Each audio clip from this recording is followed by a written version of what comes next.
మనము ఎప్పుడైనా గ్రహాలని ఇవాళ మోడర్న్ సైన్స్ లో కానివ్వండి, లేదు ఓల్డెన్ మన ఆస్ట్రలాజికల్ సైన్సెస్ లో కానివ్వండి, మనము ఏ నక్షత్ర పరిధి మధ్యలో ఏ గ్రహం ఉంది అనే క్యాలిక్యులేట్ చేసుకుంటాం. దాన్నే ఆసిలేషన్, ఏ ఆసిలేషన్ లో ఉంది అని మన వాళ్ళు చూస్తూ ఉంటారు.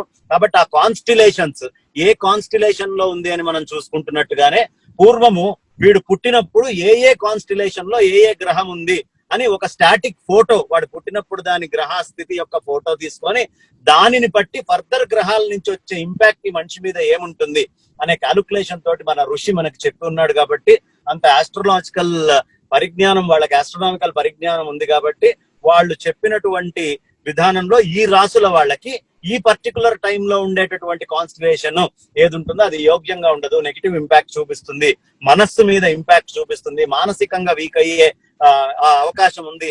అందుకనే రీసెంట్ గా మనకి 2018 లో ఎండ్ లో మిడ్ లో జరిగినటువంటి రీసెర్చ్ లో కూడా మన బ్రెయిన్ లో నుంచి కొన్ని హార్మోన్స్ రిలీజ్ అవుతాయని, ఎస్పెషల్లీ ఈ particular full moon and new moon days లో అవుతాయని, అప్పుడు స్లీప్ డిజార్డర్స్ ఇవి వస్తాయి. కాబట్టి బైపోలార్ డిజార్డర్స్ ఉన్న వాళ్ళు కొంచెం ఈ టైమ్స్ లో కొంచెం జాగ్రత్తగా ఉండాలని ఇలాంటి రీసెర్చెస్ కూడా సైన్స్ లో ఉన్నాయి. కాబట్టి డెఫినెట్ గా మనం ఇమీడియట్ గా ఖండించాల్సిన అవసరం లేదు.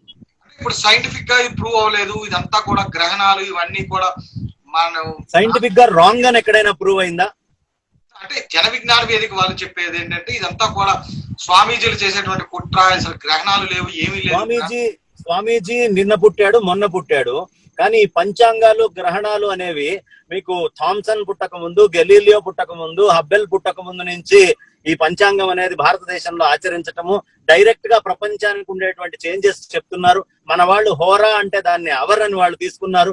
మన వాళ్ళు సండే భానువారము అంటే దాన్ని ఆదివారం అన్నారు. మండే మూన్ డే అని వాళ్ళు పెట్టుకున్నారు, మనం చంద్రుడికి సంబంధించింది అన్నప్పుడు. కాబట్టి ఈ మొత్తం ఆస్ట్రోలాజికల్ సిస్టమ్స్ ఏవైతే ఉన్నాయో ప్రపంచం నడవడానికి calculations, Sunday, Monday, Tuesday, Wednesday బుధవారము, లేదు గురువు థర్స్డే, అలాగే ఫ్రైడే శుక్రవారము, సాటర్న్ డే అని వాళ్ళు మొత్తము మనం చెప్పినటువంటి క్యాలెండర్ స్థితినే ఇవాళ మోడర్న్ డే సైన్స్ కూడా వాడుతోంది. కాబట్టి ఆస్ట్రాలజీ నుంచే డిఫైన్ అయింది, అక్కడి నుంచే వాళ్ళు ఎదుగుతూ వచ్చారు, దాని మీద రీసెర్చ్లు చేశారు. దీన్ని ఎక్కడా ఖండించలేదు. ఖండించినప్పుడు ఖండించిన డాక్యుమెంట్స్ ఏమైనా ఉంటే చూపించాలి. సైంటిఫిక్ గా ఇది రాంగ్ అండి, పలానా వాళ్ళు చెప్పారు అని వాళ్ళ దగ్గర ఉన్న డాక్యుమెంట్స్ తీసుకొస్తే డిస్కస్ చేయొచ్చు.